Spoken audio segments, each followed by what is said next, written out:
തികച്ചും പ്രകൃതിദത്തമായി സ്വന്തം ഫാക്ടറിയിൽ നിന്ന് തയ്യാർ ചെയ്യുന്ന വി ടേസ്റ്റി ഐസ്ക്രീം. ഐസ്, പാൽ, മോര്, നെയ് എന്നീ പ്രോഡക്റ്റുകൾ എത്തിക്കഴിഞ്ഞു. ഇനി വിശ്വസിച്ച് ഫാമിലിയോടൊപ്പം കുഞ്ഞുങ്ങളുമായി ശുദ്ധമായ ഐസ്ക്രീം വിവിധ ഫ്ലേവറുകളിൽ മതിയാവോളം കഴിക്കാം. VTS milk products, Manjeri road, Pandikkad. Karuvarakundu ചെമ്പൻകുന്നിലെ ഹൈടെക് ജലസംഭരണി തകർന്നതുമായി ബന്ധപ്പെട്ട വീഴ്ചയിൽ അധികൃതർ പരസ്പരം പഴിചാരുന്നതോടെ കുടിവെള്ളം കിട്ടാതെ ജനം വലയുന്നു. കടുത്ത വരൾച്ച നേരിടുന്ന കരുവാരുകുണ്ട് ഗ്രാമപഞ്ചായത്തിലെ ഉയർന്ന പ്രദേശങ്ങളിൽ ശുദ്ധജലക്ഷാമം അതിരൂക്ഷമാണ്. ചെമ്പൻകുന്ന് നിവാസികളുടെ നേതൃത്വത്തിൽ ഗ്രാമപഞ്ചായത്ത് മാർച്ചും ഉപരോധവും നടത്താനാണ് നാട്ടുകാരുടെ തീരുമാനം. ഗ്രാമപഞ്ചായത്തിലെ 1000-ഓളം കുടുംബങ്ങൾക്ക് ജലം എത്തിച്ചിരുന്ന ജലനിധി പദ്ധതിയുടെ 1.5 ലക്ഷം ലിറ്ററിന്റെ ഹൈടെക് ജലസംഭരണിയാണ് 1.5 മാസം മുൻപ് പൊട്ടിത്തെറിച്ച് തകർന്നത്.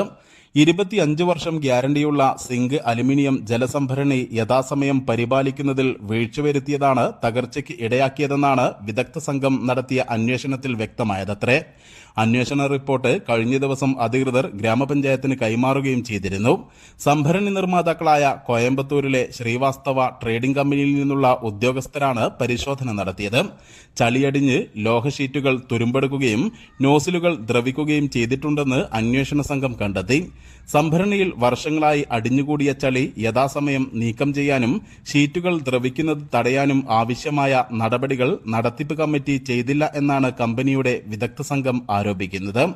വർഷം തോറും ഇൻഷുറൻസ് പുതുക്കണമെന്നതും വ്യവസ്ഥയിൽ ഉണ്ടായിരുന്നു. ഇതും പാലിക്കപ്പെട്ടിട്ടില്ലെന്നും കമ്പനി അധികൃതർ പറയുന്നു.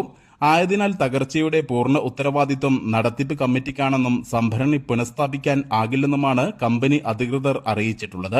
1000-ഓളം കുടുംബങ്ങൾക്ക് ശുദ്ധജലം നൽകിയിരുന്ന വലിയ പദ്ധതിയായിരുന്നു ഇത്. ഗ്രാമപഞ്ചായത്ത് ഇക്കാര്യത്തിൽ അടിയന്തര നടപടികൾ സ്വീകരിക്കണമെന്നാണ് നാട്ടുകാർ ആവശ്യപ്പെടുന്നത്. News bureau, Karuvarakundu.